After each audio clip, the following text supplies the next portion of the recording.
Let's talk to Tony, who's in Bristol, wants to talk to us about the Colston 4. Tony. Oh, well, hi, Mike. Yeah, I mean, I've been for years on the community radio in Bristol doing a program about politics and covering this for literally a decade.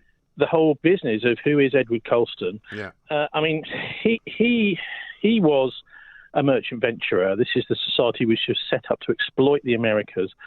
And I just don't think there's any sentiment here in the city pro-Colston anymore, because there's been a campaign going for at least 10 years. Yeah, but wasn't there a couple of votes on this statue? But wasn't there also a couple of sort of referendums, effectively, that were held, or votes that were held, and they never got passed to get rid of the statue?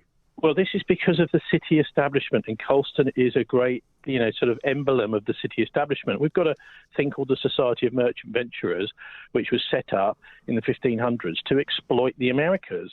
And they are still very powerful here in Bristol. If you look at what they do now, they are on many of the boards of the big utilities like Bristol Water, the electricity companies, the gas companies, the old utilities that Thatcher privatised.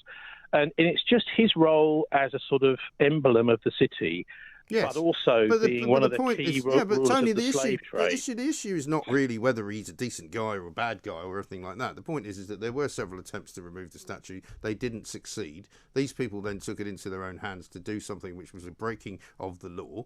And so they should have been suitably punished for that. I don't think you can say that just because the establishment. Well, no, it's nothing to do with the establishment. In the city, Tony, it's nothing to do. No, it's nothing to do with the establishment. It's to do. Tony, the law is the law. If somebody comes and chucks a brick through your window, that's vandalism. They don't just chuck it there because you're a communist and they don't like you, and therefore they get away with it, do they?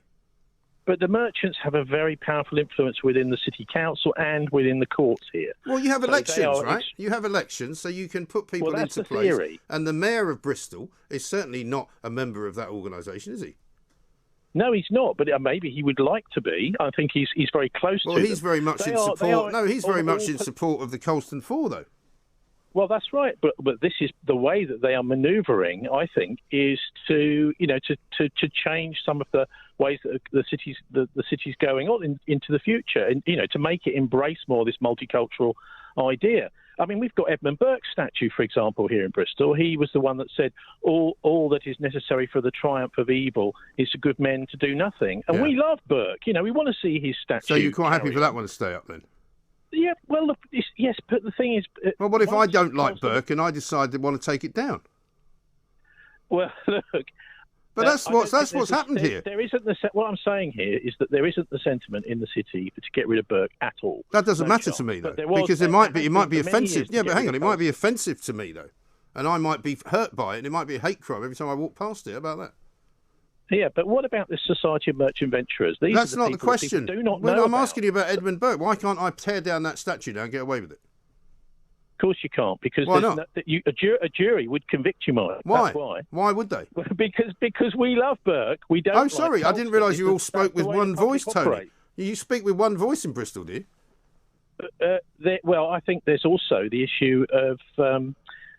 In Oxford, of Cecil Rhodes' statue. He's another person that I think they've agreed not to. Yeah, but they've agreed not to take the Cecil Rhodes statue down. And if you want to take the Cecil Rhodes statue down, then give back all the money that he left for all the Cecil Rhodes scholarships. And if you happen to have benefited from one of those, give the money back and strip yourself of any kind of academic qualification you got at that particular college. You can't have it both ways.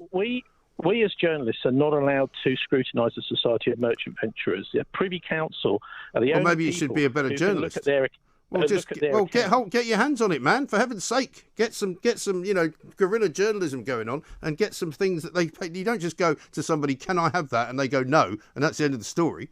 Go and get it some other way. Tony, you've got to run because it's late and we're getting up to midday. This is Talk Radio.